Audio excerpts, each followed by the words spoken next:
प्राचार्य D N केंद्रे sir, वसंतोत्सव 2026च्या निमित्तानं आपण विद्यार्थ्यांना काय शुभेच्छा दिल्या आहेत, काय मार्गदर्शन केलं आहे? वसंतोत्सव 2026 या ठिकाणी अतिशय उत्साहाच्या वातावरणामध्ये साजरा करण्यात आला आणि ज्या विद्यार्थ्यांनी विविध स्पर्धेमध्ये भाग घेतला त्यांना बक्षीस वितरण करण्यात आलं।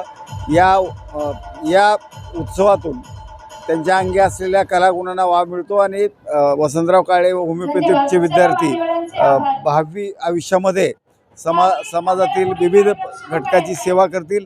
विक्रम काळेसाहेब, शुभांगी काळेसाहेब यांच्या मार्गदर्शनाखाली हा उत्सव अतिशय उत्साहात सुरू आहे आणि आनंददायी वातावरणामध्ये या ठिकाणी हा कार्यक्रम घेतला जातो आहे आणि विविध विद्यार्थ्यांचं कौतुक या ठिकाणाहून जे होमिओपॅथिकमधून डॉक्टर उज्ज्वला पाटील मॅडम या शिक्षण घेतलं, त्या इथं प्रमुख पाहुणे म्हणून होत्या आणि त्या कोषागार अधिकारी आहेत। तर विविध क्षेत्रामध्ये या कॉलेजचा नावलौकिक करण्याचं काम येथील विद्यार्थी करत आहेत। भावी आयुष्याला त्यांच्या शुभेच्छा देतो आणि थांबतो। जय हिंद, जय महाराष्ट्र।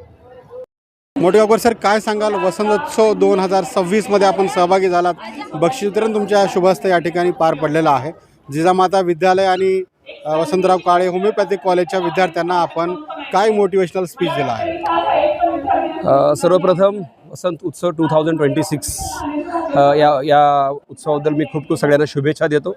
आज खूप अतिशय आनंद वाटला। होमिओपॅथिक कॉलेज आणि स्कूलच्या विद्यार्थ्यांच्या बक्षीस वितरणास प्रसंगी आम्हाला उपस्थित राहण्यात आलं।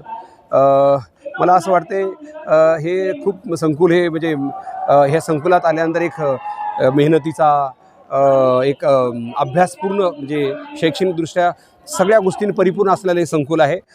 या संकुलात अशी एकही म्हणजे गोष्ट म्हणजे आदरणीय आमदार साहेबांचं संकुल आहे, त्यामुळे हे संकुल खरंच पाहण्यासारखं आहे। मी सगळ्यांना आवाहन करतो की आपण हे संकुल पाहण्यासाठी यायला पाहिजे। आणि सगळ्यात महत्त्वाचं म्हणजे आज ज्या गुणवंत मुलात सत्कार झाला त्यांचंही खूप खूप अभिनंदन, ज्यांना आज पारितोषिक मिळालं। मी विद्यार्थ्यांना एवढंच आपल्या माध्यमातून सांगू इच्छितो आहे की शिक्षण अशी जीवनात गोष्ट आहे, शिक्षणाशिवाय जीवनात प्रगती अशक्य आहे। माणसानं शिकलंच पाहिजे। फाटकी तुटकी कपडे घाला, उपाय झोपा चालेल, एका वेळेस जेवण केला चालेल, पण शिक्षण घ्या। शिक्षणाशिवाय जीवनात क्रांती अशक्य आहे। मी डॉक्टरना हेही सांगितलं की उद्या फ्युचरमध्ये तुम्ही आता डॉक्टर होणारच आहात, तर डॉक्टर होत असताना सामाजिक बांधिलकी ठेवून आपण काम करावं। आपले पाय नेहमी ग्राउंडवर असायला पाहिजेत, ज्यांनी आपल्याला आपल्या पेशंटला आपण दैवत म्हणून काम करायला पाहिजे आणि ज्या जन्मदाते आईवडिलांनी आपल्याला जन्म देऊन एवढं मोठं शिकवलं त्यांना कधी विसरलं नाही पाहिजे। एवढे दोन आईवडील आणि आपला पेशंट म्हणजे आपलं कर्म आणि धर्म, या जर दोन गोष्टी सांभाळता आल्या माणसाला तर मला असं वाटतं जीवनामध्ये खूप माणूस तो खराच भाग्यवान माणूस आणि सुखी माणूस मला असं वाटतं। सर्वप्रथम परत आणखी एकदा सगळ्या या शुभेच्छा आणि आदरणीय आमदार साहेबांनी आम्हाला बोलवलं, सन्मान केला, त्याबद्दल त्यांचाही खूप आभारी आहे। Thank you so much. दुहेरी कार्यक्रम ज्या मुलांनी मागच्या काही दिवसापासून विविध स्पर्धेमध्ये भाग घेतलेला आहे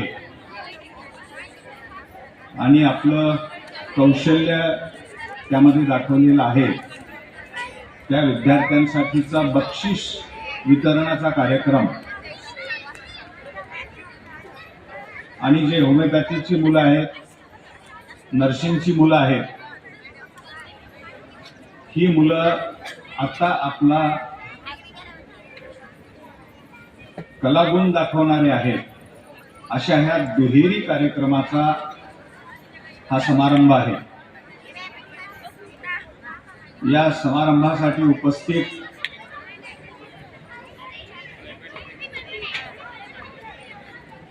ज्या वसंतराव काळे, कैलासवासी वसंतराव काळे यांनी साधारणतः 67च्या आसपास मुहूर्तमेढ रोवली,